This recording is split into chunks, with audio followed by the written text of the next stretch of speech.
Okay, so we're going to go ahead and get started. You came to class today with a one-page typed citation, summary, and response to the Frameworks for Success in Post-Secondary Writing document. So I want you to get that out because you're going to continue working on that today. You're going to make revisions on it for homework. You're going to make sure you got things right, particularly in terms of citation practices. And also we're going to talk about what makes a good summary. So for every one of the badges you'll complete, I think summary is a key part of the writing that goes into the badge, with working with sources, summarizing videos, summarizing articles, summarizing book chapters, summarizing others' responses, that kind of thing.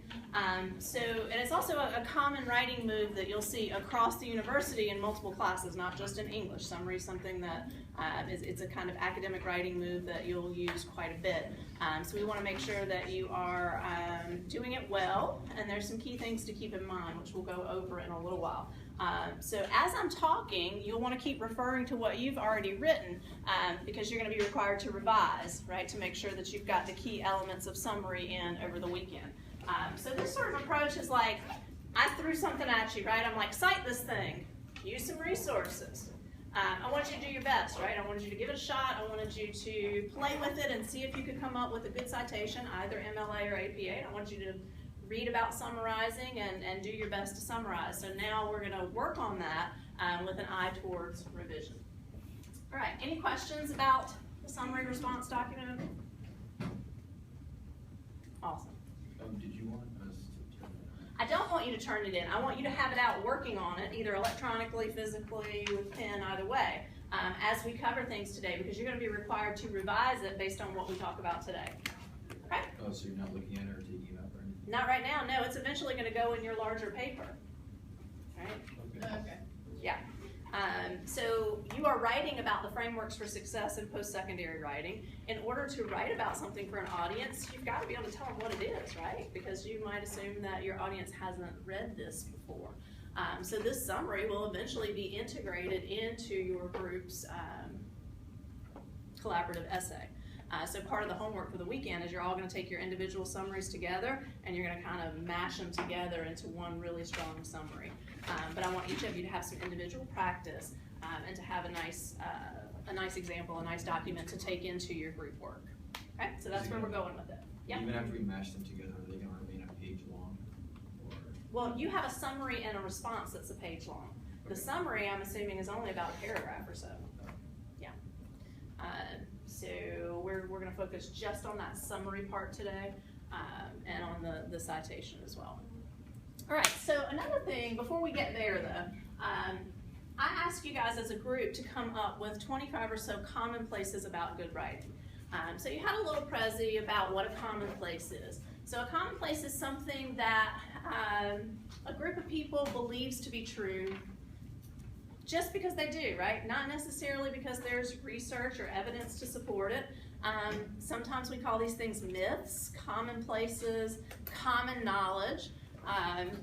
But they aren't necessarily always true, right? So I asked you guys to go through and to highlight the things that you agreed with, disagreed with, or kind of were neutral about. So I want to hear some of those. What are some of the commonplaces that your groups came up with? We'll start over here, Manny. No, not Manny. Matthew. Other M. There are too many M's. Too many M's. Okay, go ahead. Don't type in Comic Sans. Don't type in Comic Sans, right? So that's a really rule-based notion of writing. You don't use a particular font. You don't use a Comic Sans font. I'm going to say, what if I'm typing, or what if I'm creating a comic? Of course I want to use Comic Sans, right? So that rule has exceptions, okay? Where does that come from? Where does this idea that you shouldn't use Comic Sans come from? It's not professional looking. Okay. Some people believe it's not professional looking. Some people in the design world particularly will laugh at a document with Comic Sans. There was a really great controversy about Comic Sans. I can't think of the name of the basketball player. So it was just after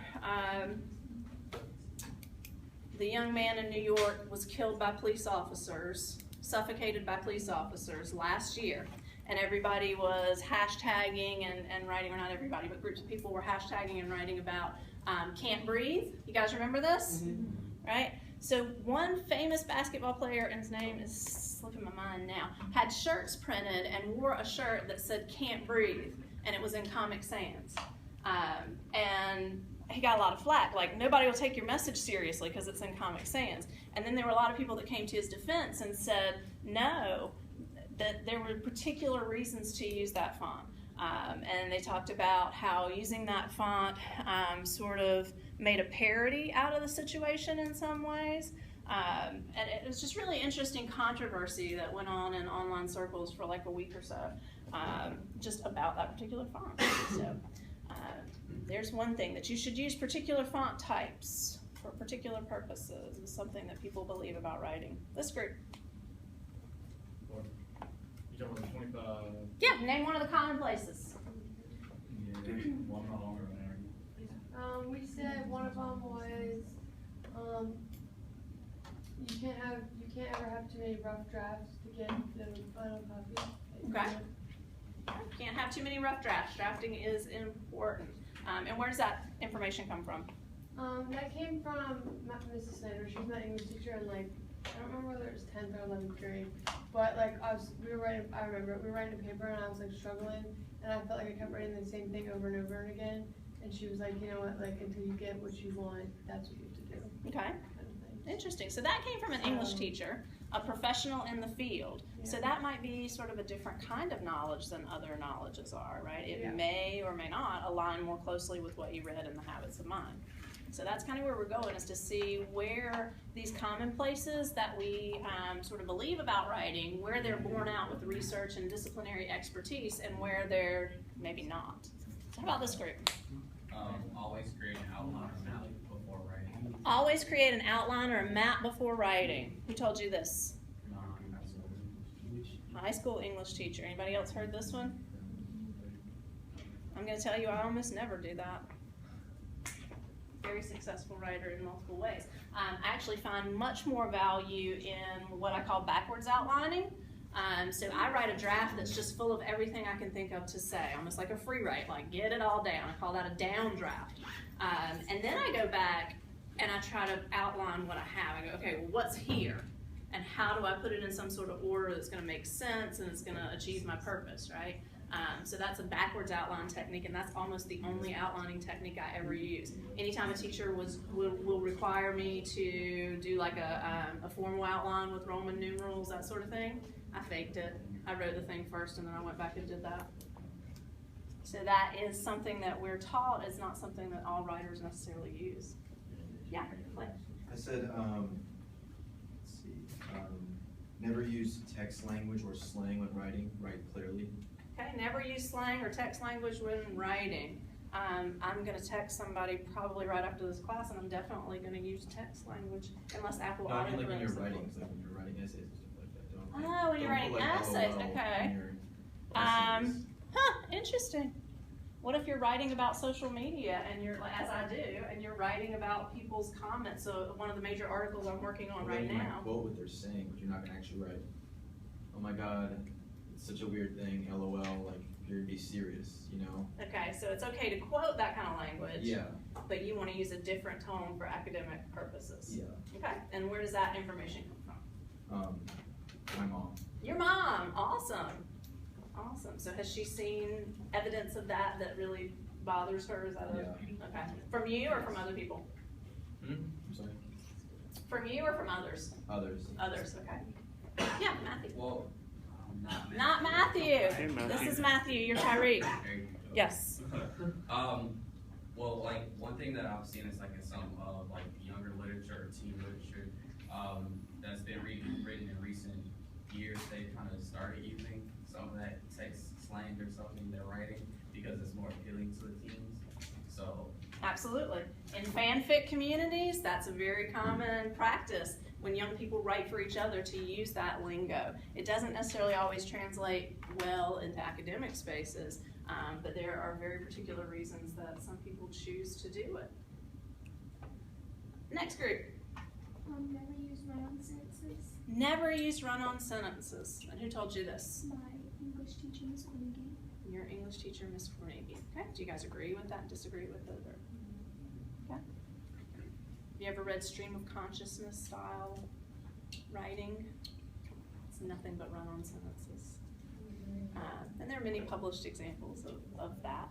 It's not typically acceptable in the academy, right, in academic writing, but it is a thing. How about this group? Don't be redundant and repetitive. Don't be redundant and repetitive. So repetition is a patterning device that many writers use to help hammer a point home, to create flow, to create unity, right? There are lots of good examples of repetition that would sort of do those things, that becomes eloquent in some ways. So I could probably give you 15 examples of repetition that would break that apart. So for instance, a call to action. You may hear someone say, we must, blah, blah, blah, blah, blah.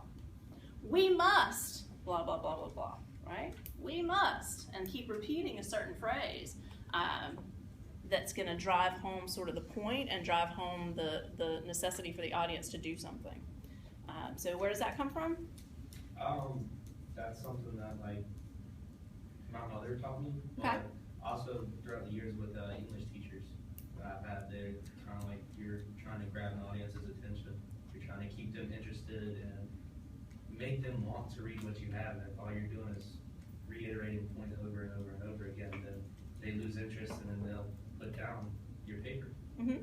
Okay, so I think there are instances of repetition that doesn't work, right? Where you're just like, get on with it. Yeah, we got that. Okay, let's move on. And then there are instances where the words are chosen, the phrases are chosen very explicitly and particularly to achieve a certain rhetorical purpose. So I think that could go either way too. How about this group? Write for your audience. Mm-hmm. My English teacher told me that. Who's your audience for the Habits of Mind badge? Each other, our peers. Your peers, right. So you are in this rhetorical situation that you're writing in. You are taking language that's meant for a professional audience, right? And you are translating that language for your peers to help your peers make meaning out of it. So that's going to be one of the main sort of tasks that you're going to have to do with this essay is make this information meaningful, relevant, and clear for your audience of your peers. So that's kind of what we're working on now. So what we're doing is we're looking at commonplaces of what you all sort of largely believe about writing so that you know your background information. You know what your audience knows and how your audience is sort of positioned to hear your message, right? So one of the key things many of you, or a few of you wrote in your learning plans, you were really interested in learning how to connect with an audience. The work we're doing right now is meant to help you connect with an audience. So what does your audience already know or believe about writing? And then either how do you build on that or how do you create a new perspective in your essay? So you should be taking copious notes here. You should be listening. You should be generating sort of the hook for your essay through this discussion. We're kind of airing what we believe largely. All right, so how about this group?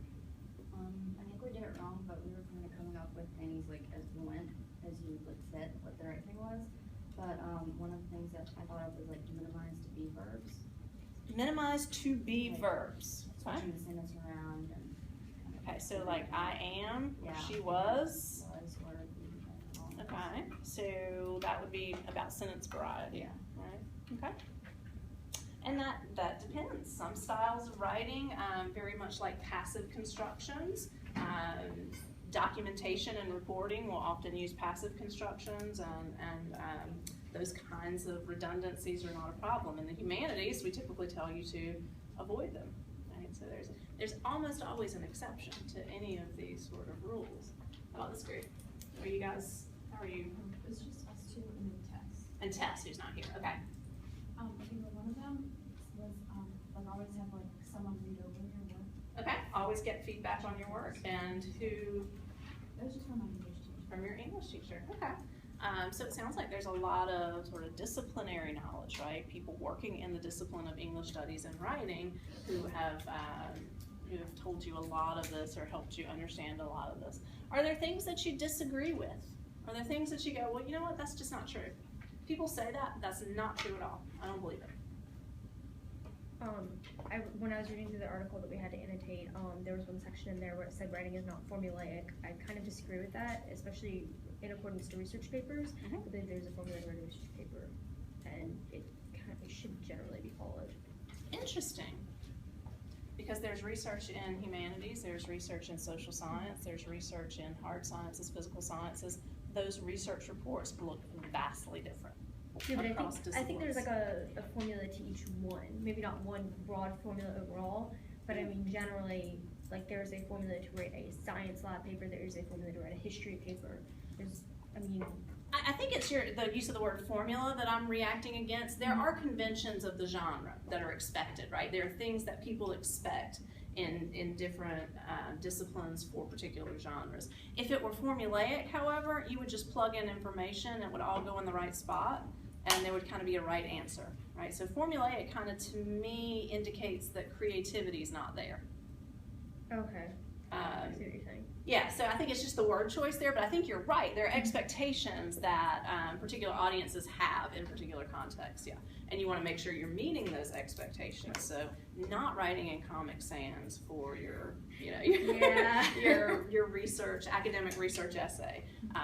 But to say it's formulaic, I think really dismisses creativity, which you read about in The Habits of Mind. So that might be an interesting sort of twist that your group, or whoever group does creativity, could sort of focus on. Like most people or some people think writing is formulaic.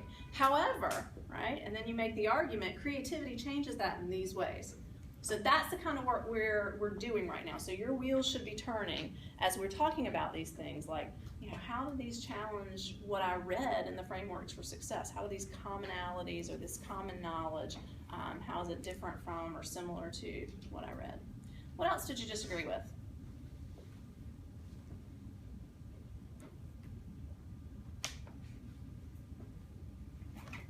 Yeah. We kind of disagreed with the whole plan out your writing aspect. Just because sometimes if it's flowing, then there's not really a need to go back and sit there and make an outline and create unnecessary time.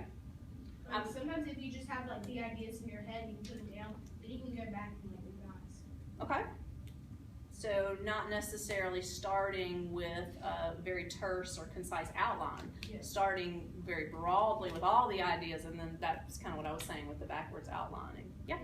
So that could be an interesting thing to disrupt, right? If most of you were taught, or many of you were taught, that outlining is the first step in the writing process, right? Maybe not. Other things you disagree with? Do you have something, Manny? No? So you agree with all the advice you've ever been given? Interesting. Interesting. Yeah. You can, somebody told us we can underline your titles for essays, and we weren't sure if you just underline them or Okay. italicize them. We don't know that. Okay. And it might depend on what style you're working with. In MLA formatting, underlining is what you do when you don't have the ability to italicize, right? When you're handwriting, you would underline, because you can't italicize handwriting. But if you're typing something out, you've got the ability to use italics, so you use the italics. So you underline and use? No, Just no. Underlining is only for handwriting. In other styles, this may be different, right? That's why style guides are important, because they help you know when and where this advice might apply, or where it just might be flat out wrong. And that depends on the kind of style that you're using. Anything else that you want to disagree with? How many of you had advice about writing that was very rule-bound? In other words, you do this, you don't do that. Tyree, you got an example of that?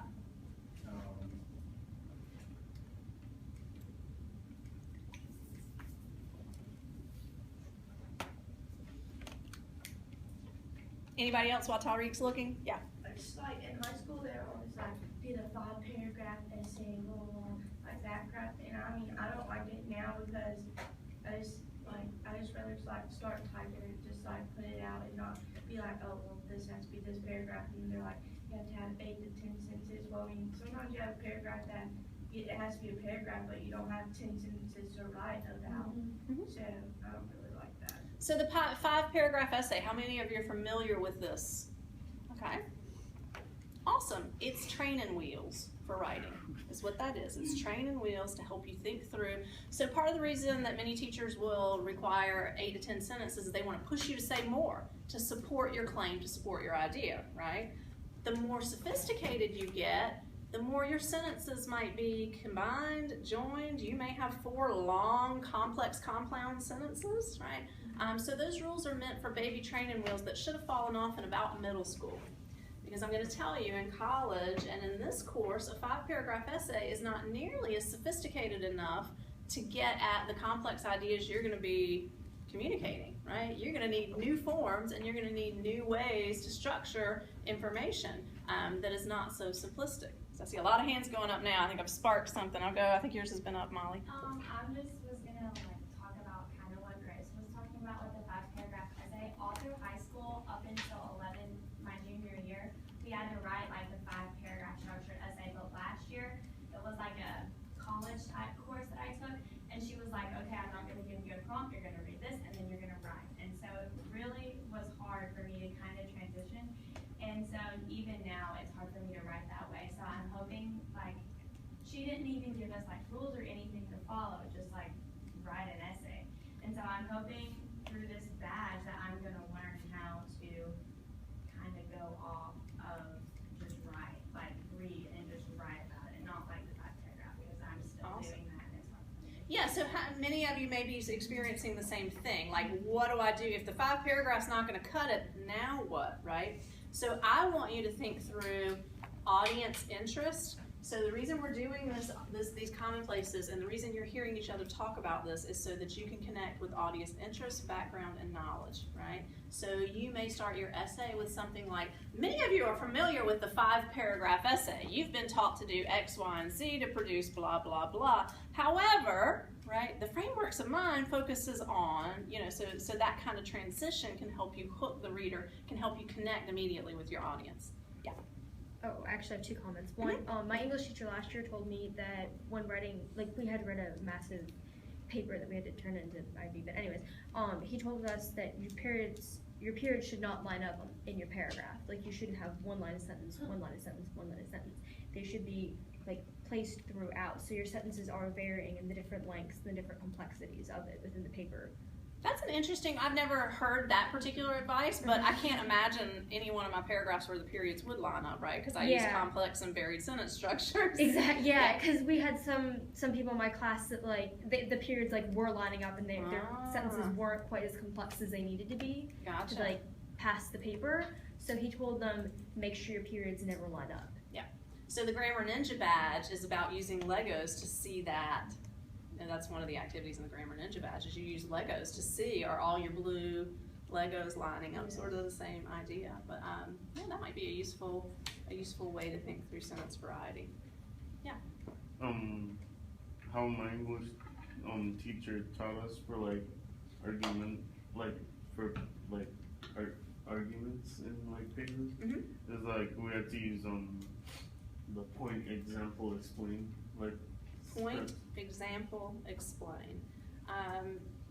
Yeah, I mean that to me, when I hear that, I hear make a claim, give evidence of the claim, explain the warrant or the connection between the evidence and the claim, which is pretty standard advice for argumentative writing, right? I mean, what we really focus on in 1100 and 2201 is backing up your claims with evidence, right? So the university is a culture of evidence. You can't just say, well, I feel this way. Why? Well, I just do, and I've always felt that way. It's not gonna fly here, right? So why do you take a particular action? Why do you believe a certain thing? Why do you think that X is related to Y? You have to come up with that evidence and be able to explain that. And so that helps you to do that, right? That helps you to do that. Anything else that you believe strongly about good writing or that you don't necessarily believe about good writing?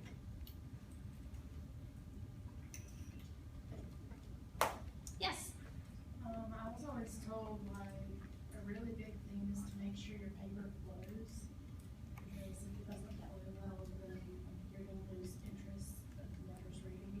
So what does flow mean? Or basically whenever you switch from like one topic to the other, it's not just a jump, you gradually get there. Mhm. So the people don't really get confused, they can actually see the switch.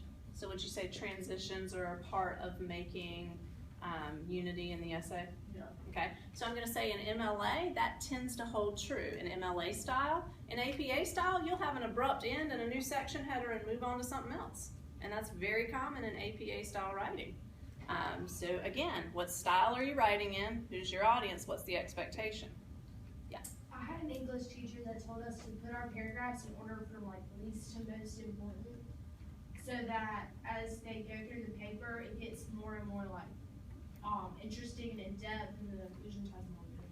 I was taught to write arguments in that way too. I break that all the time now. Again, that's sort of a training wheel thing to like, where's your weaker evidence? Put that up here. And then your strongest claims, put them at the bottom. At this point, all of your claims should be strong, right? So you shouldn't necessarily need to do that. I think training wheels, again, these are things that help us sort of understand basic structures, basic expectations, but we're gonna kind of let go of those training wheels here in this class and in 2201.